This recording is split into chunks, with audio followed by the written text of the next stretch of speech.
So there's times of peace now. Hopefully, yeah, everything's settled down. John Young is still alive. Isaac Davis is gone. And there's different changes that happened in Kamehameha's rule, and one of them was a sandalwood trade. Okay, a huge amount of profits can be made in China because of the wood. Greatly highs in making their furniture and different things that they like to make, and huge profits can be made. But Kamehameha notices that when the ships come back, there's fees taken out. There's harboring fees, there's pilot fees from Canton, China. And so Kamehameha does the same thing in Hawaii with John Young. The next foreign vessels that come to Honolulu or Kona, he has them pay dock fees, pilot fees, and all of this. So Kamehameha becomes an entrepreneur immediately on one night after he's having some wine with his after his dinner. He noticed that it tastes really bland. So he gets a cask from an original thing he had, and he puts it up, and he sees that it's really light in color, which knows that that captain that's traded with him cheated him. They watered down the barrels of wine. So he bids his time. He knows that captain is in China during his trading, that he has to come back. So when he comes back, he has to go back to Pacific Northwest. Kamehameha charges him 3 times for fresh provisions, water, pork, vegetables. And the captain is outraged. He says, "What are you doing?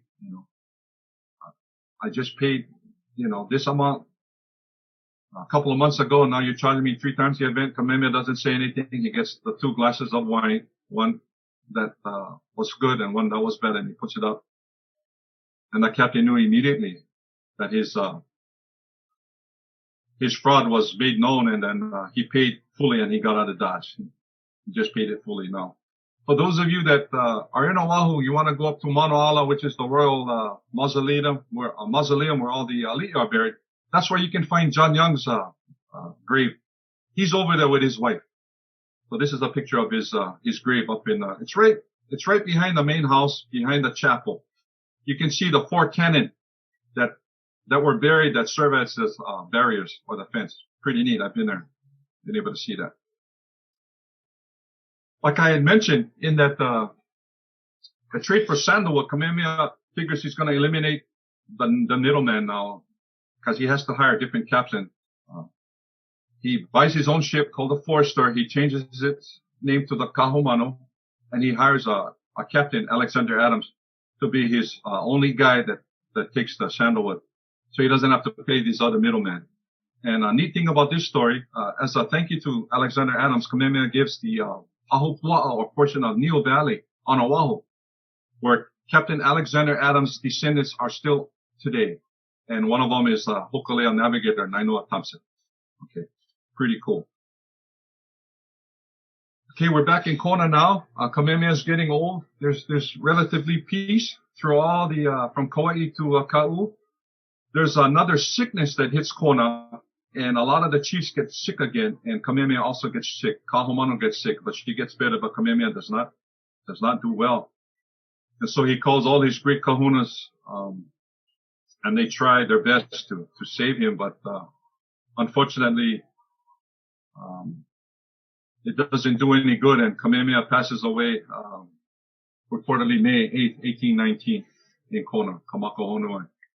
So what happens, there's funeral processions and all of that protocol that happens. His bones are prepared and are hidden away in that special family burial cave where Kahikili is and the different other family members. Till this day, it is unknown where his bones are. Some of the family do know where it is, but that's what happened. And Kamehameha's son, Liholiho, is chosen to take over the lands. And he's pictured in here. He's about 21 at the time his dad dies. And his other brother, Kauikeole, or Kamehameha III, is also in the painting. He's a little boy with his back. He's about 9, 10 years old.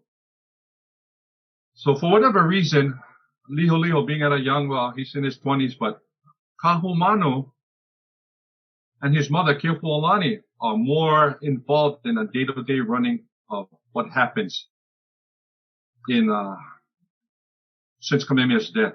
Okay, they're the movers and shakers. In fact, story goes, Liholiho gets so frustrated he goes to England after a lot of these events happen, and he gets sick and he dies. Him and his wife dies in England. Okay, to get out of here. But anyway, that's another story again for another time. But what Kahumanu and Keopuolani do, they end the Aikapu, which is a hundreds and hundreds of years of protocol between men and women, and what can be done and what can't be done. A lot of that Aikapu had to do with certain foods that the women were not allowed to eat, such as certain varieties of banana, pork, coconuts, and even the preparing of some foods they were not allowed to touch. Now, when Kahumanu and Keopuolani went to sit down with Liholiho at this big momentous feast that they had, all the people saw this, and it was really,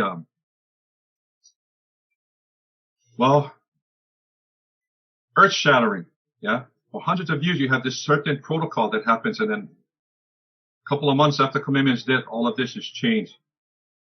But like Kalani'opu'u did before Kamehameha dies, like I said, he designates Liholiho to take care of the lands, and he designates his favorite nephew, Kekuo'okalani, to be guardian of the war god, Kukailimoku, and all this changing is happening, and there's a decree that sends out that the old religion no longer exists. Kahumanu had eventually, but not at this time. She eventually converts to Christianity, but the missionaries weren't here yet in 1819. So the old religion is told to cease and desist. Kekuo'okalani does not want to do that. He's married to a lady by the name of Manono. Manono is a sister to Kalani'omoku. Kalani'omoku is the prime minister directed by Liholiho to take care of these guys that do not want to end the religious system. So Kekuo'okalani and a lot of his followers, he went around the Big Island and he got to muster up at least over 300 people. And there's a skirmish that breaks out in South Kona. Leke is the area. And it's just right near Kuamo'o Bay.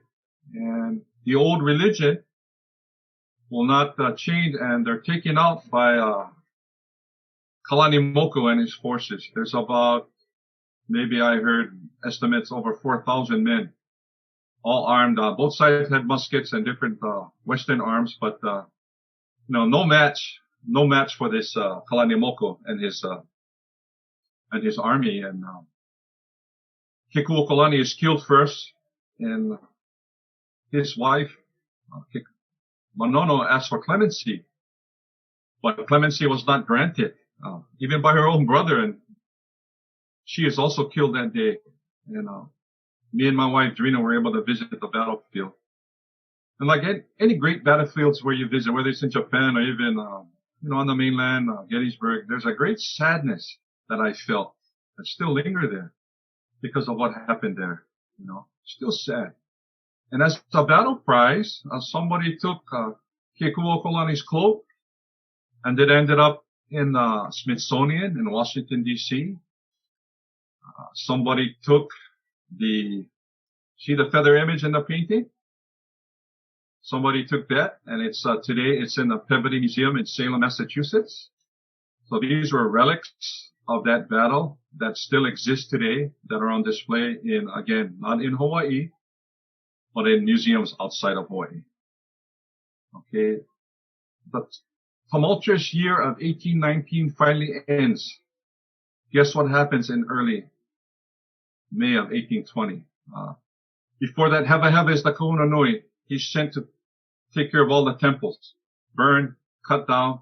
So a lot of the temple ceremonies and religion still exist in some areas. They go underground. Okay, they go underground. They go in hiding. Like I mentioned, what happens earlier the next year in 1820? We have our first group of American Protestant missionaries that arrived from Boston. Okay? And on April 19th, they arrive in Honolulu, and Christianity is introduced formally to the people of Hawaii, taking up that void where the old religion is now supposed to be gone. But in another story for another time, I'll share the opportunity about 4 Native Hawaiians that came on this ship with these American missionaries, and one of them was the son of the Kauai king, Kaumo'o. that concludes my presentation today, my friends. For more information, for any questions, please go on social media. These are some of the directions or sites that you can go to get more information on our art and some of the stories. We'll certainly have a channel on YouTube and more videos to share. In the meantime, wear your mask, stay safe, malama pono, and malama kokino. Aloha.